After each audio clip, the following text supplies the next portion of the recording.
I am Dr. Dion Nelson, a naturopathic physician practicing in Portland, Oregon. I invite medical professionals to listen as I delve into how shifting the focus off of weight in healthcare can greatly improve health outcomes for patients of all sizes. I will explore what it means to practice in a weight-inclusive paradigm and discuss tools to implement these ideas in practice. Keep in mind that the information I will present may be new to many of my listeners and may sound radical to some, but stick with me. This information could change the lives of your patients. Sat down with Louise Adams of Untrapped and the podcast All Fired Up, which you'll hear me say in a minute that she's my podcast twin, as we started about the same time. And her podcast is amazing. I highly recommend it. But she's going to actually be talking about the fast track trial that is being done in Australia. And she has been instrumental in trying to get it stopped.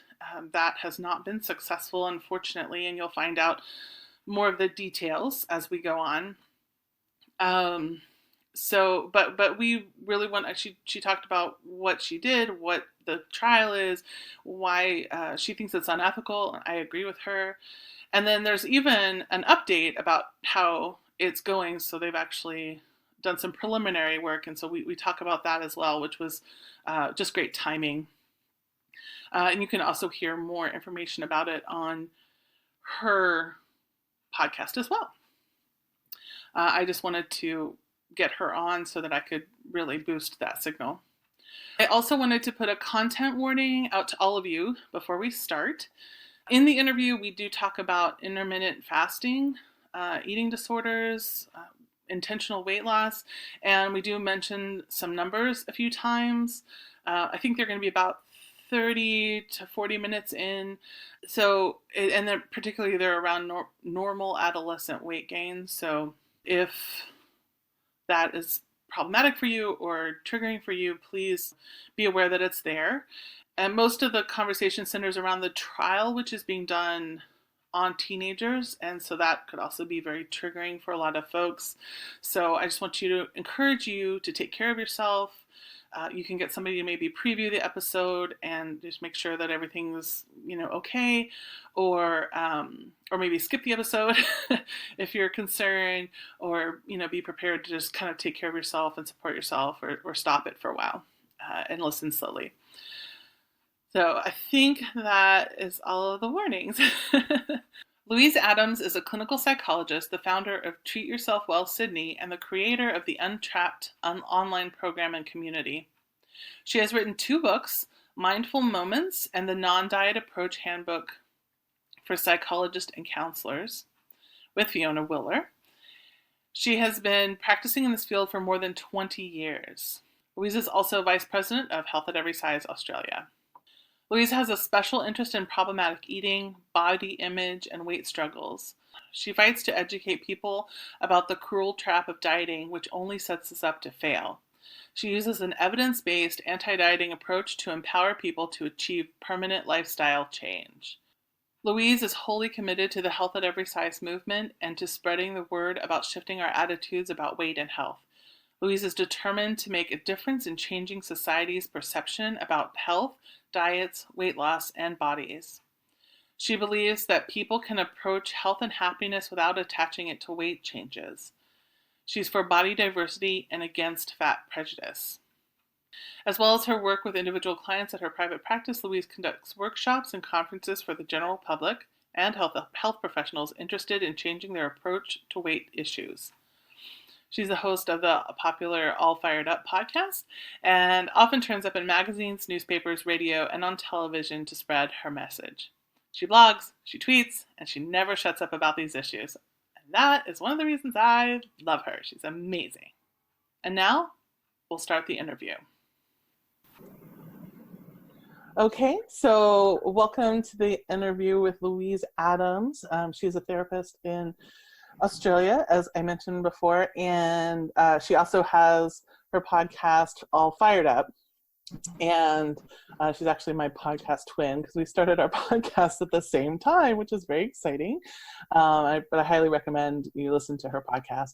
And I brought her on today because there is a trial going on in Australia called the Fast Track trial, where they're doing basically intermittent fasting and very low calorie diets with teenagers. And Louise has gotten very involved in pushing against the trial, and I really wanted her, and other stuff has happened since then, so I'm really wanting her to come on today, and she graciously agreed to talk about the trial itself and her efforts to get it stopped, and then what's happened since then. There's been some new developments, and so we're going to start out first, though, with just kind of hearing a little bit about Louise in her own words, and telling us a little bit about what she does and how she got into the weight neutral world and HAES world. And then we'll go ahead and jump in on the trial, which I'm really excited to hear about. So go ahead and tell us a little bit about yourself. Oh, thank you so much for having me. I'm so pumped to be here and actually talk live to my podcast twin. So I'm a psychologist, and I've been practicing for 20 years. And for maybe 12 or 13, it's been increasing. Well, it's been pretty much all about non-diet stuff, because basically as soon as I went into private practice, literally everybody that I saw, A, hated their body, B, wanted to lose weight, or C, had a disordered eating or an eating disorder. And it was quite confronting to kind of just see how prevalent this issue was, and also how ill-equipped I was, because I knew what to do with an eating disorder, but in terms of that question that everyone was asking me, how can I lose weight but not go crazy, kind of thing.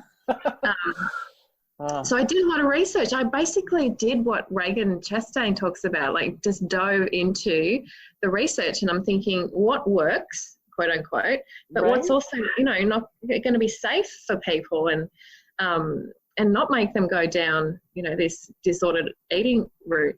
And it was really confronting, because I found basically nothing works, that weight loss happens to literally everyone initially on a diet, and then it comes straight back on. And then there's all these metabolic issues that happen that right, kind of impact the body and make it hold to weight. So nothing works. And there's also this really strong relationship between trying to diet and pursue weight loss and not doing so well mentally, and developing things like preoccupation with food and disordered eating and eating disorders. So it was a really weird period where I'm sitting with all of this knowledge going, okay, well, nothing works. And actually there's a real problem with trying to pursue it, but I didn't know what to do.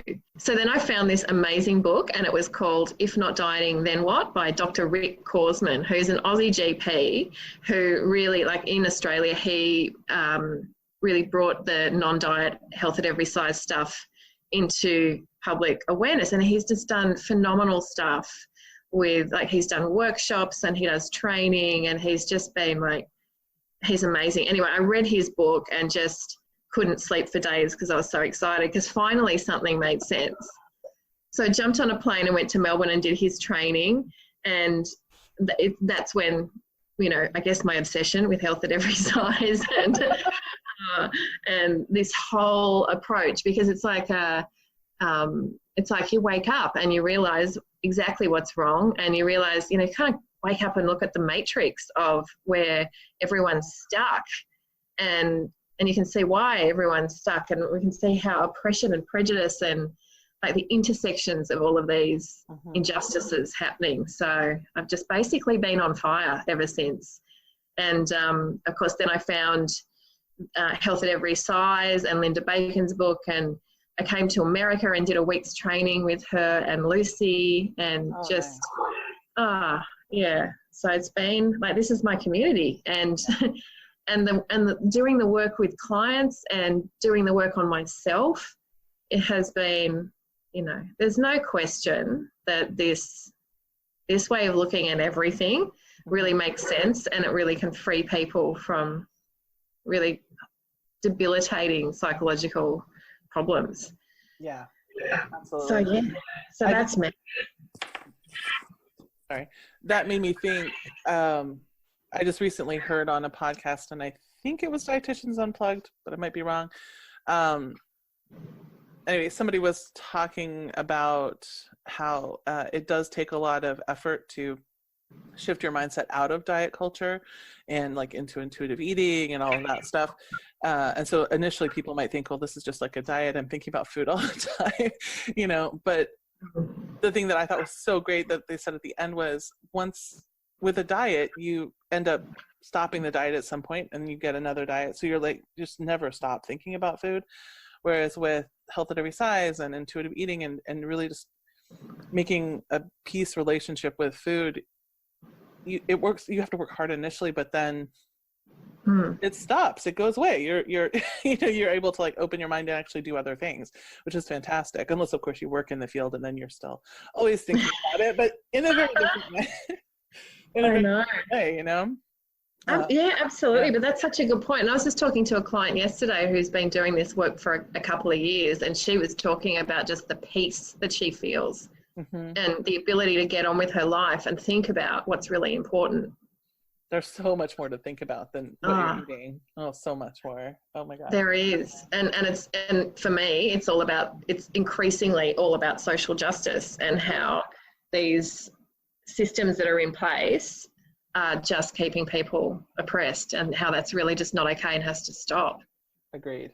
Yeah. I feel like that's definitely a basic tenet of health at every size and fat acceptance and getting rid of weight stigma. Oh, someday we'll get it. It'll be amazing. Diet culture will topple. Exactly. And we'll all wonder what the heck were we thinking? Yeah. Okay, so let's talk about the trial. I told you earlier before we started recording I was just kind of going to let you go wild on that. Watch out. Right? So I will warn my audience, there may or may not be cursing. I can't guarantee. Yeah. But and I won't beep it, but just a little warning if that is a problem for you, but probably isn't. So yeah. Why don't you just tell us the history, the brief history of what happened and how you got involved.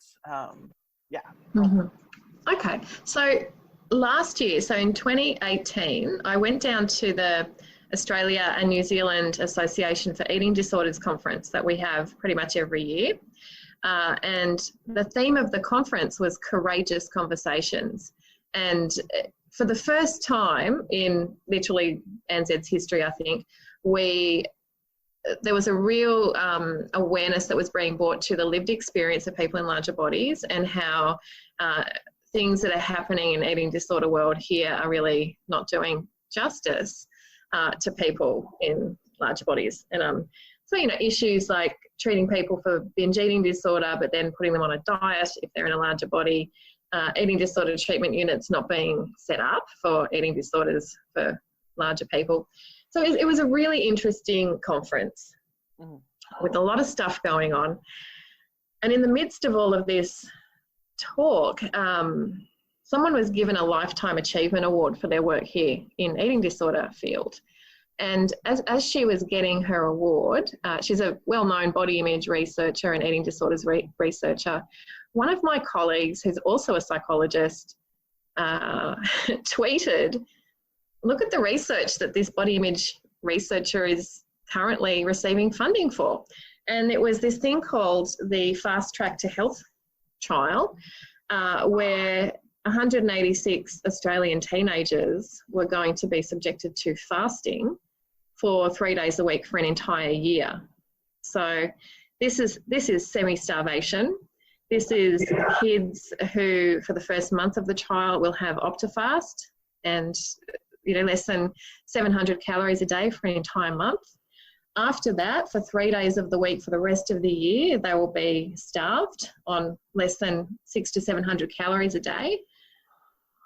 And this person, this eating disorder researcher, was involved in the trial, and one of the investigators on the trial, alongside a whole stack of what I'll call O researchers. Here in Sydney, there's a O research centre for kids, and so the outrage ensued at the conference about why are we teaming up and validating starving kids in 2019. Like it just seems really quite interesting. So that's sort of the origins of where all of this started. And I did have a chat to this person, this researcher, as did a few of my colleagues. And her opinion was, look, we need more data on whether or not dieting leads to eating disorders in teenagers. I know. Yeah, I know. That was my reaction. She's looking at my face right now, and I'm just flabbergasted. And also, she said there's some really good data coming out of the US on how intermittent fasting really, quote unquote, works. And it's staggering that this level of what I see as weight bias and sort of real ignorance about weight science happening. So I got pretty fired up, and I decided to lodge a complaint to the ethics committee that approved this trial. And in that complaint to the ethics committee, I went in, like, knowing me, I went into the intermittent fasting research, because I'd actually done a podcast on it with Fiona Willer on fasting and how silly it is. Because when you look at the data, the long term, there is no difference between intermittent fasting results and any other diet results. There is literally no difference. People show short-term weight loss and then regain the weight. And any metabolic changes that happen in the initial stages of fasting reverse and go back to baseline. It is the same old story. There are very few studies that even bother looking long term, but when you actually look at them, there is no difference. So I reviewed all of those papers and I stuck that into the complaint to the ethics committee and said, if we're going to do sort of very dangerous research on a vulnerable population like adolescents, shouldn't we at least offer them something that might work and not just be another weight cycling adventure? Right. I also detailed the enormous amount of research longitudinally that shows that adolescents are the most vulnerable population to put on a diet, and that dieting, especially strict dieting, is very risky in terms of increasing the likelihood of an eating disorder developing. So much information was in that complaint. I also talked about weight bias and how this entire thing is implicitly weight biased. Telling teenage kids that their bodies are wrong, and because they talk about weight bias, this team, and how awful it is and how they need to use quote unquote person first language. So I put in there about how weight bias is not cool, and I also put, let's just stop this trial. And if you're not going to stop it, let's at least replace this really damaging fasting group with a health at every size intervention. Something that we know won't screw people up, right, and could actually help people look after themselves in the long term. So that complaint went in, and wonderfully, 29 other people signed this complaint, and 2 organisations signed this complaint. So it wasn't just me represented and popping it in there. Sent in the complaint, they reviewed it and then basically rejected it and said, well, they got an independent panel, which was mysterious because they wouldn't tell me who was on it. But the mysterious panel of experts commended the team on their work on weight bias. I mean, the upshot was, look, we recognise that there's a risk, but if the kids are going to lose a bit of weight, it's probably worth it. So, I know, this was just before Christmas, and I sat on that like an angry egg all over the holidays.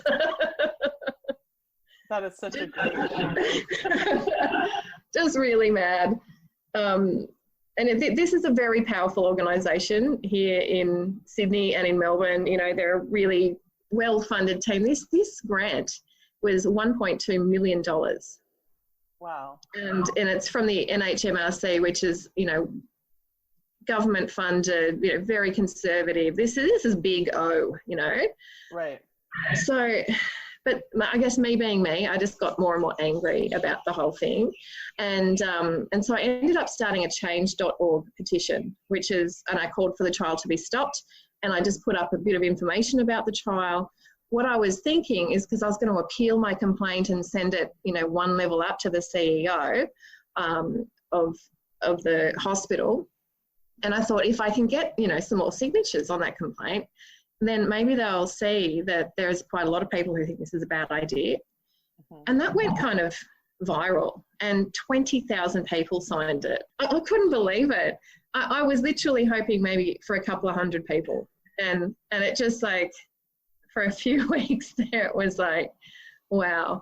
And people were so angry, and I was getting so many emails from people with lived experience telling me about what happened to them in this, you know, in that they went to a childhood clinic and ended up with anorexia, or, you know, they've ended up with decades of disturbed eating and weight cycling, and just, you know, it was really confronting, but also really awesome to realise just how many people have been affected by teenage dieting. So 20,000 people signed. So I did my appeal. I sent it to the CEO. Meanwhile, all of these awesome people kind of came out of the woodwork. More group complaints went to the Sydney Children's Hospital Ethics Committee. A massive complaint co-signed by 35 people. And I'm talking doctors, cardiologists, like people who are working with paediatric O. Right. Even they were saying this is a bad idea. I know of 60 complaints that went in. Wow. And, you know, and 20,000 people. So when you think about it, like, what scientific experiment has that kind of pushback? Not very many, especially in this field. No. There was heaps of media attention. There were journalists writing about it. It was really amazing. But then I lodged my complaint to the CEO. That was rejected. He said this is excellent quality research, and that all of the concerns were, you know, not founded. And a lot of the time, you know, the stuff that we were saying has not even been responded to. So not once has anyone responded to the fact that weight cycling is an issue here. They have come back and said, look, we're going to make some tweaks to the protocol, but they're not going to make any significant changes. You had said, I remember you had said at one point that they weren't even letting people who were doing the trial and the parents that are involved with the kids, or the kids who are involved in the trial, they're not even letting them know about this possibility. Or this danger, which in my opinion, I mean, as a doctor, I'm thinking, you know, they're not really doing a PARQ, right? They're not letting the people know, you know, here are the things, the good things could happen, the, you know, the benefits, and then the negative things that could happen, and then allowing those parents to make that decision in an informed way.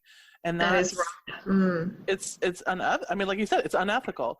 It would be one thing if it would be one thing if they put all that out there and then parents were like, okay, I'm still going to put my kid in the trial. I mean, that's still problematic in a lot of ways, but they also have that, you know, that's informed consent. Yeah, exactly. But it doesn't sound like that's been. No, the initial parent consent form and child consent form said, we're not expecting any negative impact from this. And like literally you might get a headache, but the dietitian will help you. And that was raised in a couple of the complaints, and that's not been addressed. So some of the developments that have happened along the way, it's just been such a long ride. I have trouble remembering everything.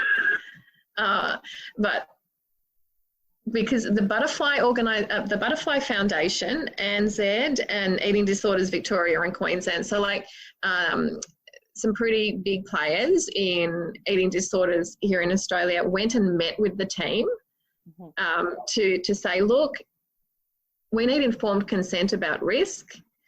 We need better measures of risk for these kids, like, because ideally we want them to stop this trial, but they're not going to stop this trial. So they went in saying, can we at least try to, I don't know, warn people and do stuff that might help them.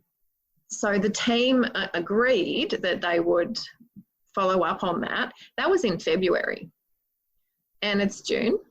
And I'm talking quite literally yesterday, a letter went back to the Butterfly Foundation saying, we've made some tweaks, and we've hired a clinical psychologist to give kids a depression, anxiety and stress scale. So, wow, that's going to change everything. What else? Oh, this is good. They have changed the name in all of their communications from fasting to intermittent energy restriction. Wow. Yeah, I know. So what are we worried about? So everything's okay, because they recognise that might be, a bit faddish, so they're going to refer more accurately to intermittent energy restriction. Oof. Well, I guess technically it is, because they're not, completely fasting, because they're going to be getting a very small amount of food on the days that they don't eat much, right? So. Yeah, that was another major thrust. Even if I say that. I know. But you know what, that's actually in the letter that she's saying, because one of the concerns raised was, what about the impact on siblings and families and kids going to school and sitting next to a kid who's fasting? Because we know what happens in teenagers, that this is going to spread and eating disorders can spread. This is an eating disorder behaviour that these kids are being encouraged to do.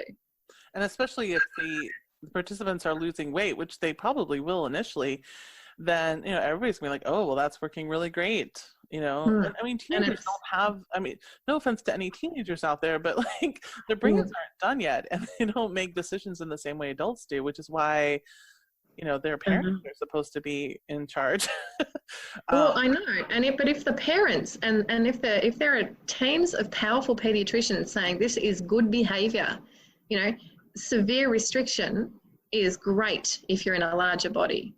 That is not okay, because that goes against all of the advice that organisations like the American Pediatric Society are saying, don't encourage adolescents to skip meals, to fast, to do extreme measures. But now it seems to be, unless they're in a larger body, in which case go for it, because somehow it's safe. Right. If they're in a larger body, then they should actually have an eating disorder so that they'll lose weight.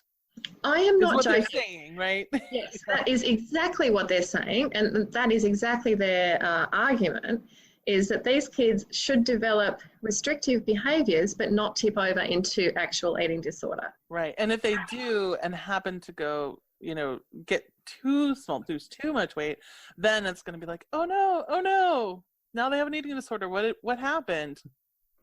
I don't know I think that's going to get masked. I mean, how on earth are we going to monitor the risk of an eating disorder in a group of kids that are being told to act like they have an eating disorder? Right. Well, once it's done, we'll be able to see that more often, but they're not going to follow those kids, I bet. I mean... Oh, so they're going to follow... It was a year-long trial, and after, I guess, all this pushback, because part of the complaint that I lodged was saying, this should be long-term. We should not be doing any weight loss trials. I mean, full stop, in my opinion. But if you're going to do weight loss trials, you need to have follow-ups, I think, longitudinally. 5 years should be the minimum follow-up for a weight loss. Otherwise, it's just useless rubbish. And so what they've done now is tweaked it and said, okay, we've been approved to do a 24-month follow-up. But that just means, like, literally they're going to send them 5 text messages in between year 1 and year 2, including a birthday message, happy birthday, don't eat some cake, and at 24 months invite them to come back and do an eating disorder outcome measure.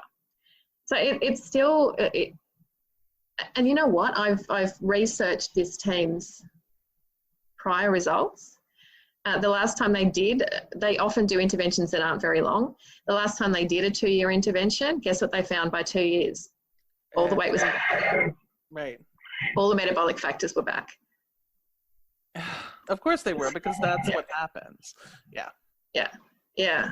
So it's really discouraging. What's really disturbing for me is this issue of informed consent, like you're talking about. Parents are not being told of the risks. Parents are not being told about, there's been a pretty irate worldwide outcry against this study. And there's a pretty convincing eating disorder literature out there that shows you that longitudinally this kind of stuff is not good to teach kids. It increases their risk. And they've been pretty dodgy about addressing that concern until fairly recently they released a meta-analysis, which was a review of 29 different studies of hospital-based childhood or adolescent treatment programs and whether or not eating disorders increased after that. And this meta-analysis basically concludes that, guess what, kids? It's perfectly safe. If you are doing your diet under the trained eye of a health professional in a professional hospital setting, eating disorder symptoms not only get better, but also you lose weight. So everything's okay. And yeah. So now they're saying, instead of putting, the information about longitudinal risk from an established body of eating disorder research literature out there, they're just referring people to their meta-analysis and to their pilot study results. So they're not going to give kids or their parents proper informed consent, in my opinion. Where did they get the information for the meta-analysis? Like, what studies were they using? It's a really good question. So it literally only came out a week or so ago. So I've been down the rabbit hole doing my thing. So I looked at it, 29 studies, but only 7 of them followed kids for 2 years or longer. And as far as I'm concerned, anything that looks at interventions for weight loss for kids for less than that period of time will just capture diet honeymoon period stuff. Mm-hmm. So it's rubbish. So I chucked it in the bin. I'm not even going to look at it. I looked at the 7 studies that did have more longitudinal data for these kids. And I'm still in the process of doing it. But what I've found is that they have complete data on 360 kids. And when they're releasing their press releases and tweeting about this, they're saying, we've got data on 2,500 kids that shows no harm. This is not true. They have complete data on 360 children. And in that data, those 360 kids are not doing great. The longer kids are followed, we're seeing signs of dietary restraint increasing. Mm-hmm. We're seeing the development of binge eating disorder. We're seeing some kids just not get better. So I've got to trawl through those 360 kid data sets in a bit more detail, and I'm going to. But I guess what really concerns me is this push for these optimistic conclusions. Hey, look, we've done the meta-analysis. Everything's fine. Right. Dieting's bad if you do it by yourself, but if you go to one of these clinics, everything's great. And it's just not, we are doing this so prematurely. It's just not shown. And I just really think we need to take the focus off going all gung-ho into more and more restrictive experiments. We need to stop doing this. And I see no signs of that happening. I can see an agenda being built, and I shudder for the mental health of these kids and their physical health. Yeah, and that's the thing.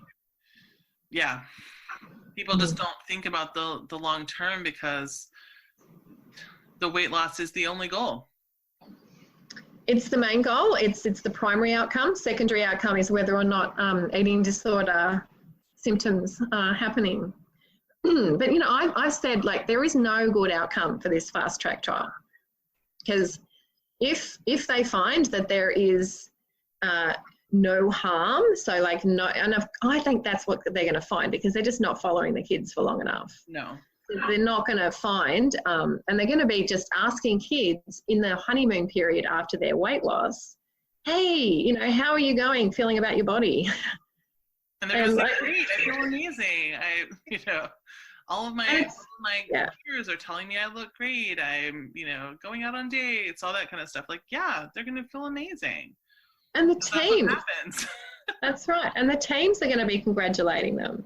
And they're going to get all this attention. And even in the, you know, the analysis that I've been trawling through for the past week, all of the studies are showing that improvements in quality of life and body satisfaction and stuff like that is very strongly related to how much weight that kid lost.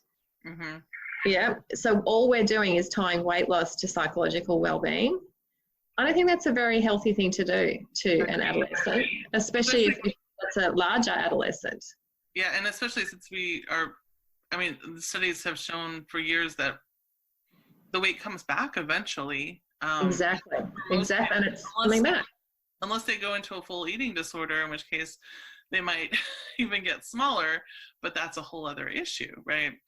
And that does happen, and that these kids are mentioned in some of this data. You know, kids that are hospitalised for eating disorders, kids that go on to do other weight loss interventions in the follow-up periods. I just read one paper which said we just had to take out the data from one kid because that kid had gastric surgery in the follow-up. Yeah. We're talking like 12 to 17-year-old kids that are supposed to be growing, not worrying about all of this. No, they shouldn't be. I mean, they shouldn't be worrying. They should be growing. And they should be gaining weight, right? I mean, like, that's the thing, too, is that people freak out about kids gaining weight in adolescence, but we're supposed to gain, at least, like, an average of 40 pounds or something? I mean, like, it's a lot. You're getting tall and you're filling out and you're becoming an adult. You're not a child anymore, right?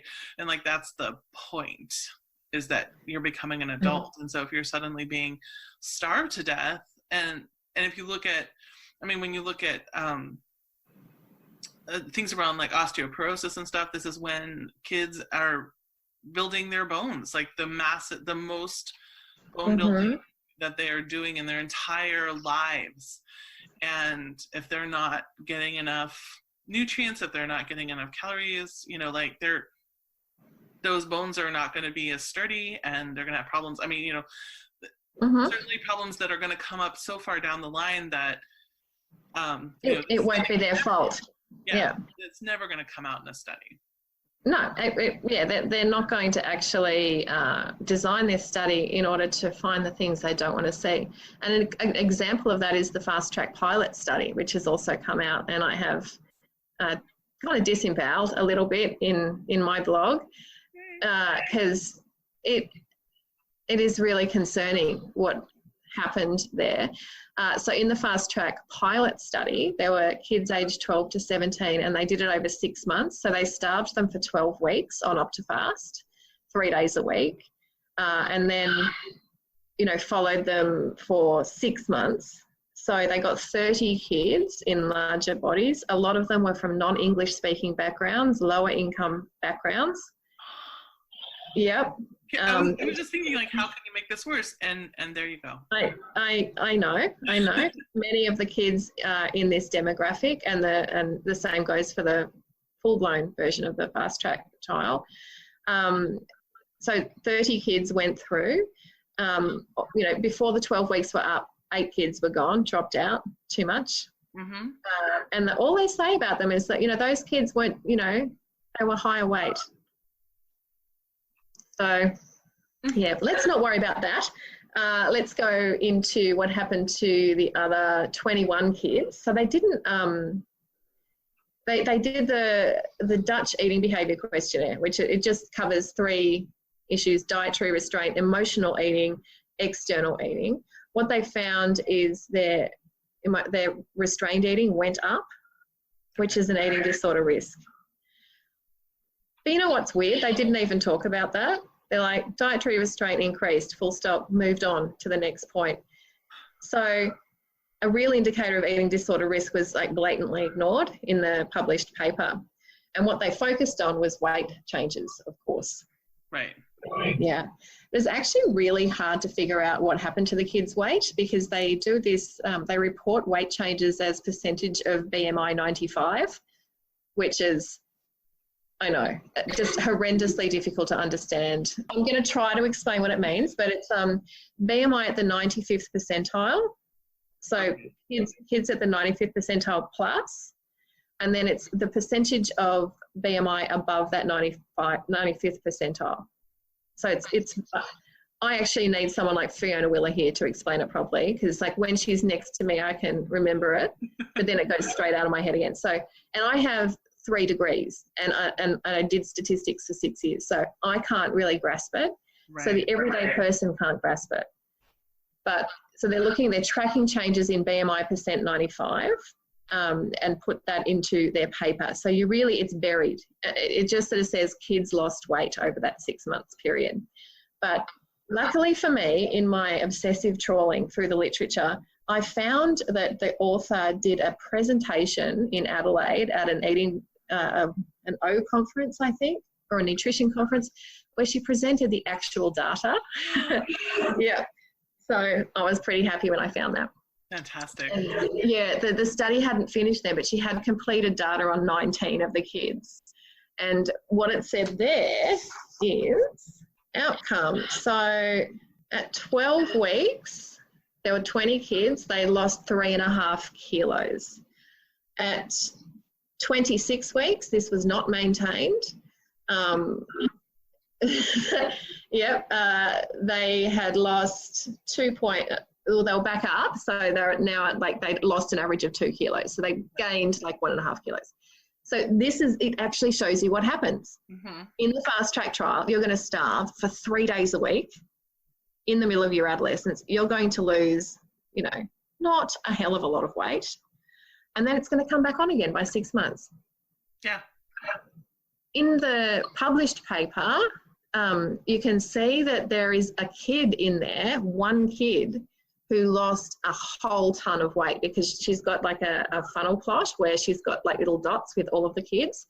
So since she did the paper in Adelaide, there was one kid in there who's obviously just dramatically reduced weight. And I think that's influenced the paper, because now suddenly the paper, it's saying statistically significant weight loss happened. Which is not true considering, yes, if you just look at the total weight loss, but if you have just one kid. It's one kid. It's not actually, it's maybe significant to them, but it's not statistically significant at all. Well, what it is an outlier. It's an outlier, and it should have been removed from the data. Exactly. But it got kept in. I bet they wouldn't have put in like one random kid who gained, some weight, right? Like they would just like, oh, I don't know. They will just put on a study. Well, that you can actually see that in the data too. When you look at 6 months, more of the kids had gained weight above baseline than lost. So anyway, so the weight outcomes were pretty shitty and dismal, in my opinion. And then they did all of these like health measures. So they're saying, because I read an article in The Age, a quote that said, because there has been attention and journalists asking questions and going to the team and saying, why is this okay, which is really good. And she's defended herself, saying, Professor Bauer said the fast track trial has come off the back of a successful pilot program in which 25 teenagers followed a similar model and saw benefits in their cholesterol, blood pressure, liver and heart function. Which is interesting, because when I read the paper, there were no improvements in cholesterol, blood pressure, insulin resistance. Nothing changed. So she just lied. Yeah. Okay.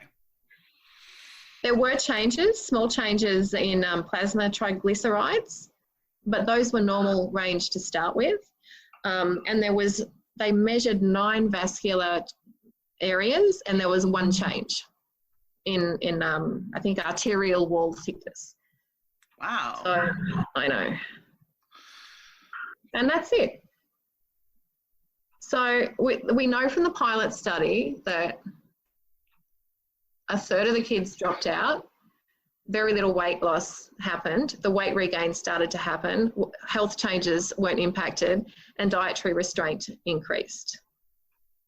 And this is the basis of the justification for spending $1.2 million on doing this to a lot more kids. You said that she mentioned that they had done, that the pilot study was a similar protocol. Have they changed it significantly at all? And then they're just lying about it? Because now I'm just wondering that they're just liars. Or does it seem to be actually... In terms of the restriction, it's the same restriction. Okay. Yeah. Okay. Same restriction. They're throwing, what they are doing in the fast track trial is throwing a lot more eating disorder measures at it. Oh, okay. Which is interesting because they're also saying it's definitely not risky. So let's throw a lot of eating disorder measures at it, at the thing that's definitely not dangerous. Yeah. Mm. I know. The thing about this, I mean, like, in and of itself, it's horrific. But the fact that so many people and professionals, not just random people up the street, but like professionals and doctors and, you know, people who work with adolescents and children came out and said, like, this is a really bad idea. And then they're like, whatever, we don't care. Like, they don't care. They don't care. I went all the way to the CEO of the NHMRC, the National Health Medical Research Council. And I went all the way to ARIC, which is the Research Integrity Committee. Mm-hmm. And all of them are saying, look, we're not going to help you. We're not going to step in. The NHMRC said this is great quality research. It concerns me so much. I can totally see it. I'm sure it has happened here, just not did get quite as much press, I'm sure. But and certainly I see plenty of studies that are very controversial, and they should be controversial. They're not always, of course. It's like I don't even know what to say about it anymore. It's just like sitting and being just horrible, like basically people being abused and being told it's a good thing. And they don't even know, like, at least with the Minnesota starvation study, like, those people were like adults and they were like, okay, we know what's going to happen and we volunteer to do it, and we're hoping they weren't hoping just to lose weight. They weren't wanting to lose weight at all, but they were like, we're doing this to help people who are starving so that they can we can refeed, like that. At the very least, ethically, I feel like that study was so much better. Well, they had a point. Yeah. Whereas this doesn't have any point. Like it has the point of keeping the research dollars flowing in to this research team. No scientific point. And this is what bothers me, is that it seems like Obesity Inc. want eating disorders as well as the rest of the planet. They want to claim, they want to be in everything. And it bothers me terribly, because for me, having this kind of thing impinge into eating disorder world, like, we might as well invite Tommy Hilfiger to our eating disorders conference, right? We might as well get it sponsored by Optifast. Mm-hmm. We can't have the paradigms that are causing the harm informing our theories of harm, because this is literally being crafted before our very eyes. This idea that, unsupervised dieting is dangerous, but if you are fat and you get the supervision, everything's going to be rosy. it's like we're being brainwashed, and we need to really critically think and critically push back, even though it might feel uncomfortable to question scientific research or to go up against really big, powerful teams like this. If we don't do it, who else is going to care? Nobody, right? No one will care. I forgot to mention in the fast track pilot that the kids were shrinking as well. Wait, in between, they got shorter. In between 12 and 24 weeks, they got shorter. How much shorter? They did Z-score differences, and I can't remember that off the top of my head, but it's a significant difference in height. Interesting. This was not mentioned in the paper whatsoever. It's just in the table, and it didn't even get mentioned. Other things that didn't get mentioned is any impact on menstrual cycle, even though most of the participants were female. And there was no investigation as to the impact on their metabolism. Well, there's no time. I mean, they're doing it, so they're doing it for so little time, and they're not following them long enough to get good data on that. Well, not the menstruation part, but the metabolism. And you know, the thing that kills me about this really is that quite a few of these kids, especially if they start on a path of weight cycling, or is it a disordered eating, or the some of them that are going to probably go on to have full-blown eating disorders, it is so likely that they're going to end up in much larger bodies than they would have had none of this happened. And I'm not saying that being in a much larger body is necessarily a horrible thing. I mean, it is kind of a horrible thing in our world and the way we get treated, and saying that as a person who's in a larger body, I've experienced that. But you know, if that's not where their body was going to be beforehand, and then they actively, you know, change the final, or the adult size of their body, then I mean, they're setting those kids up not only for, and they're not only just like changing their bodies in a very negative way for our society, but they're also, you know, creating more stigma and more challenges for those kids that they may or may not have had if they had just, you know, been allowed to just grow and end up, even if they were still in the 95th percentile of, you know, the population, they still, they would probably be better off. I agree, but you know, that's they would have been, and you know, all that. Yeah. Looking at this meta-analysis, I'm horrified by the quality of the studies, because I've not seen a control group in any of those 7 studies that are long-term. And get this, the justification for not having control groups is that it's unethical not to act on childhood O. Seriously. I'm going to go cry for a minute. I know. It's maddening. It's maddening. We've got to do this really useless, ineffective, harmful thing, because not doing anything is unethical. That's just wild. How did we get here? When I first read about this study that Linda Bacon was a part of, the HAES oriented study that she and Lucy did, I thought it was interesting because they said that one of the actual ways they got the money was framing it as an O study, right? And so like the health at every size group was actually the control group. So it wasn't even, the study wasn't even about them, but I mean the secret study was about them. but they had to frame it as, oh, we're trying to get these people to lose weight, you know?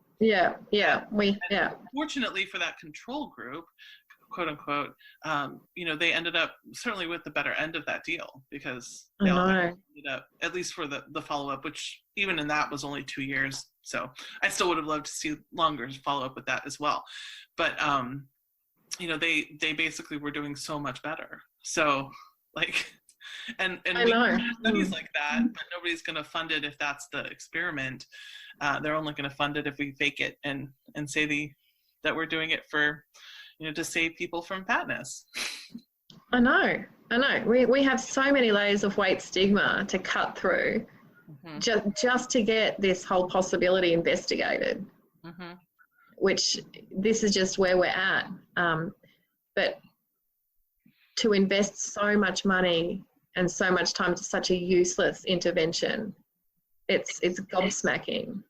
And and the thing that bothers me is that the conclusions don't match the data in any of this research team's public statements, papers. We really need to think critically about weight science, and we really need to go into weight science papers. Everyone's talking about intermittent fasting at the moment, how awesome it is. Please go and read the paper and find out that it's actually a mouse, or it's a study that went for 2 weeks, and it really isn't worth the paper it's written on. We really need. I was reading a paper back in it's early 2000s from one of these meta-analyses papers, in which the author was saying we really need to have standards in weight science research with adolescents and with kids. We need to have a minimum of 4-year outcomes. We need to decide what measures of eating disorders we're going to use and do it across the board, so we can actually match what we're finding. It's just a mess. This is just such a mess. And the ironic thing is that we know how to do studies that are going to be helpful and actually show us information that is going to be beneficial to people and not going to, screw up their metabolism or send them down a weight cycling path. We already, so many of us still, we already know it. And even the research that keeps saying that, diets work, because they do work for a short period of time, so that's not a lie. But you just look at all the research that's been done, and like you said before, it just doesn't show that long term it works. And so it's why do we keep doing the same thing over and over and over again for how long has this been? 50 years. I know.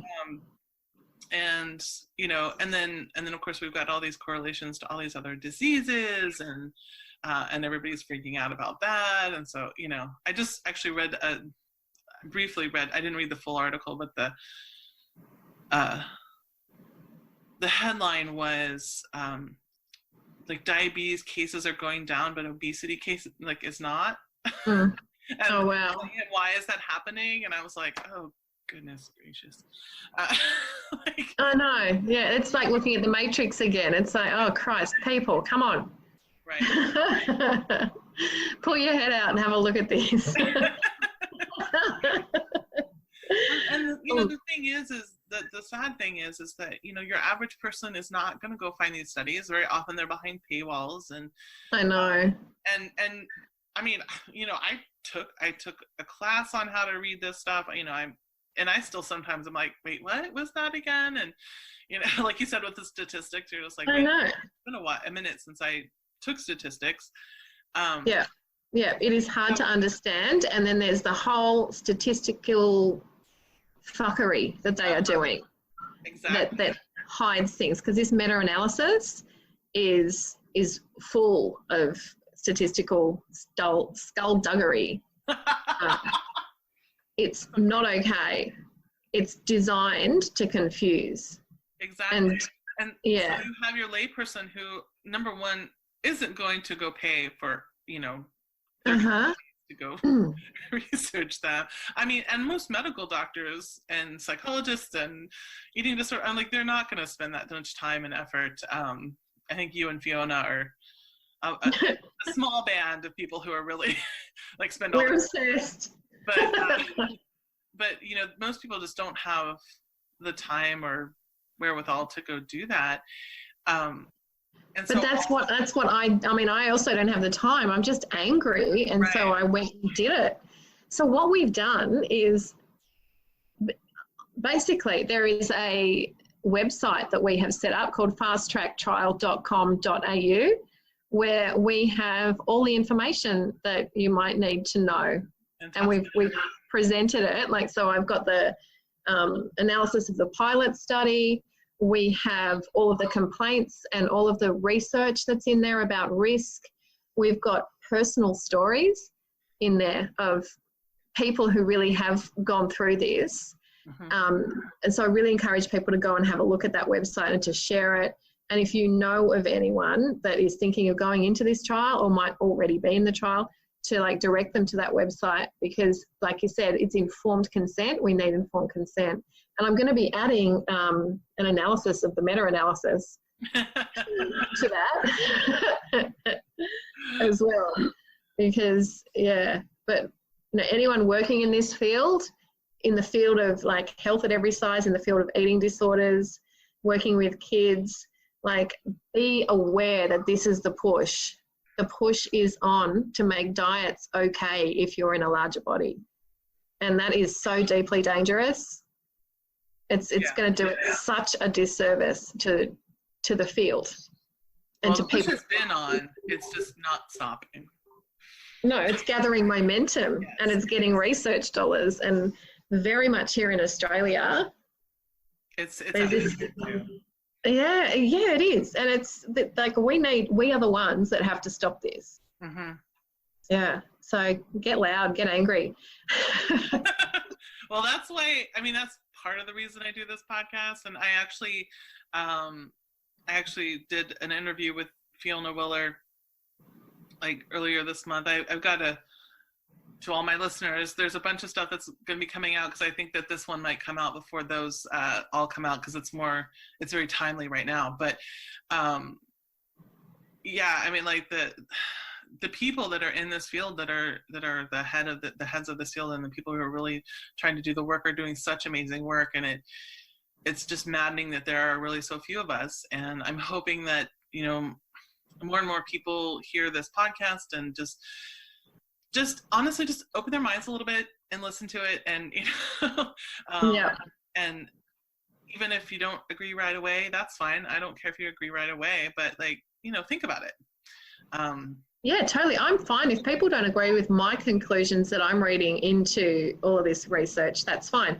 But I on Twitter or on Instagram, I'm happy to argue with people if they do actually research, listen to my podcast or read the study yourself, but don't just sort of say, oh no, blah, blah, blah. Right. Actually think, if that's your only argument, then you need to leave. Yeah, please do better than that. Yeah, read what this is based on, or listen.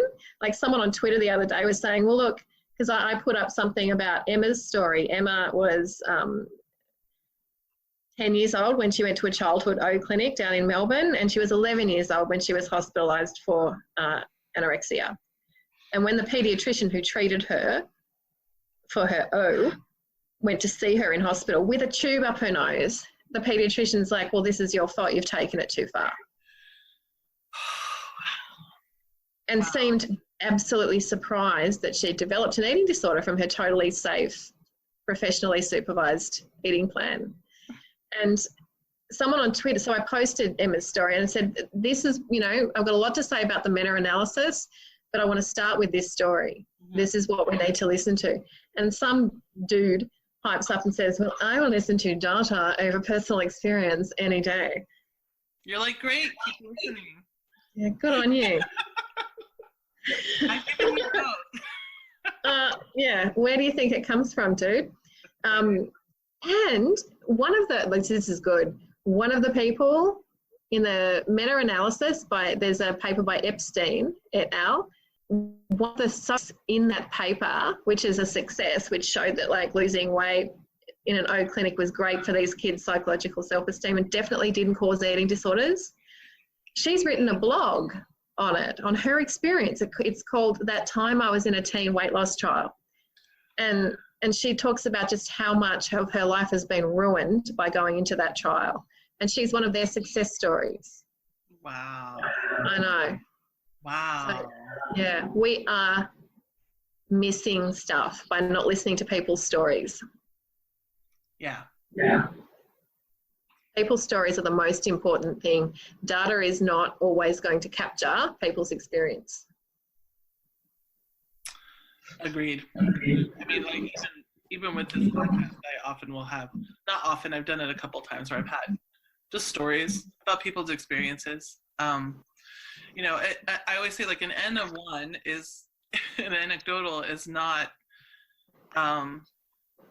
it's not, great data in and of itself. Like, if you're trying to put it out in a, to give a general idea of what's going on, because that's only one person, that's their experience. But the lived experience of somebody is also really good to know. And, while it's not data that you can, attribute to everybody in the world, it takes a lot of that epidemiological data and hones it down to like, a person, a real life, that otherwise would be just a data point, So I love data. I love all of that stuff too, but, and it can be used to, look at large populations. That's what it's there for. That's what the BMI is there for, right? But it's a blunt instrument. Hmm? I think of it as like a very blunt instrument. Like this quantitative data can be useful if we're dead certain that what we're studying is the right thing. Mm-hmm. But you know what? We were dead certain that changing people's sexuality was a great idea in the 70s. We figured that out eventually. We figured that out eventually from some brave people saying, you know what? Like, okay, I wasn't gay at the end of that intervention, but I might be a little bit gay now. Right. And actually, I was too embarrassed to tell you before, but I've pretty much always been gay. And So I feel like that's where those ends of one allow, those individual experiences and anecdotes allow us to take all that big data and see, like, if you get enough of those anecdotes pulled together, then you can start saying, oh, you know what?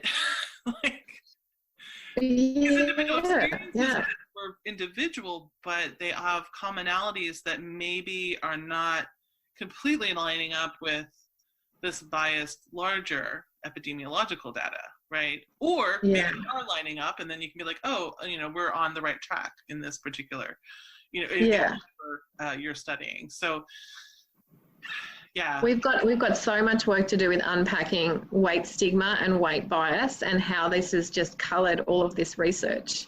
Agreed. Because if there's a weight biased researcher saying the larger kid, hey, what did you think about us trying to make you not large? That is going to be really different than if someone like me sat down with one of those kids through my very different perspective on body size and had that conversation. You're going to get two different conversations. You really are, for sure. And we need to have those conversations. And it's just really not happening because there's one paradigm operating.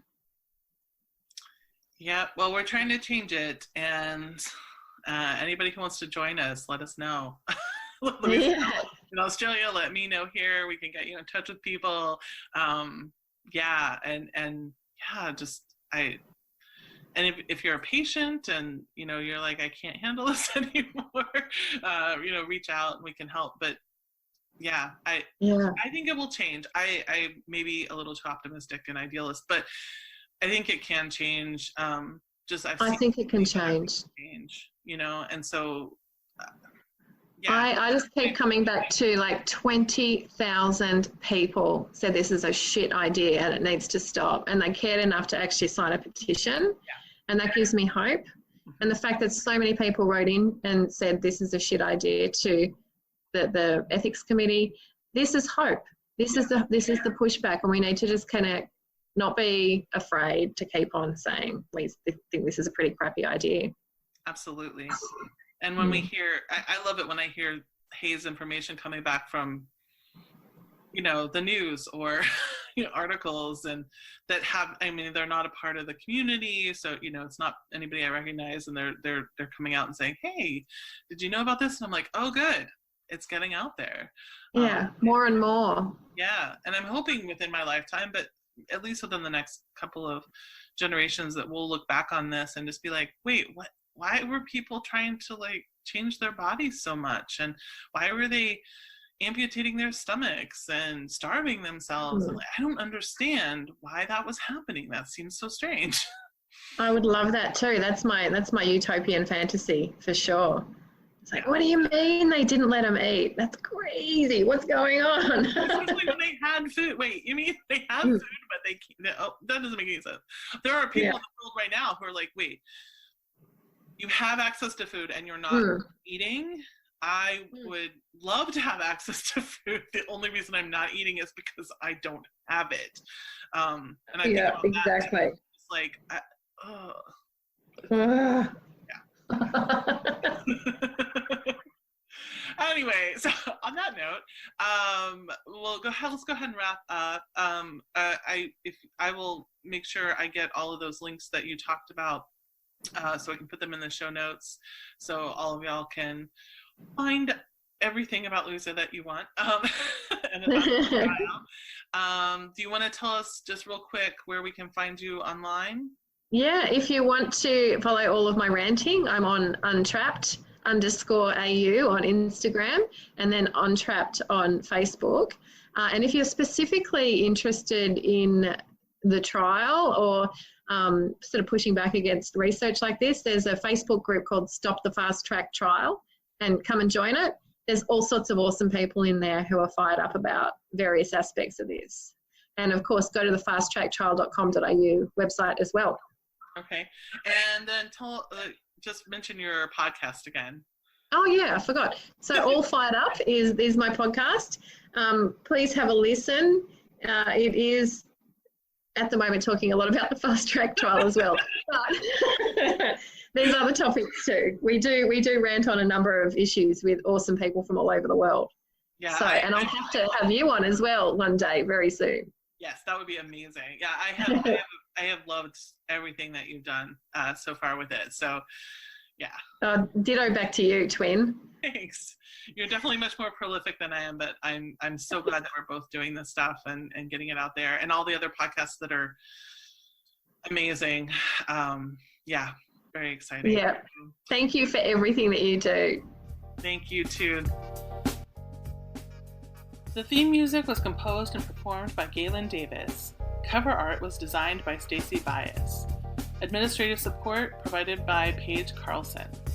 If you enjoyed the podcast or learned something new, please subscribe, as it helps amplify this important message. Also, please share with friends and colleagues.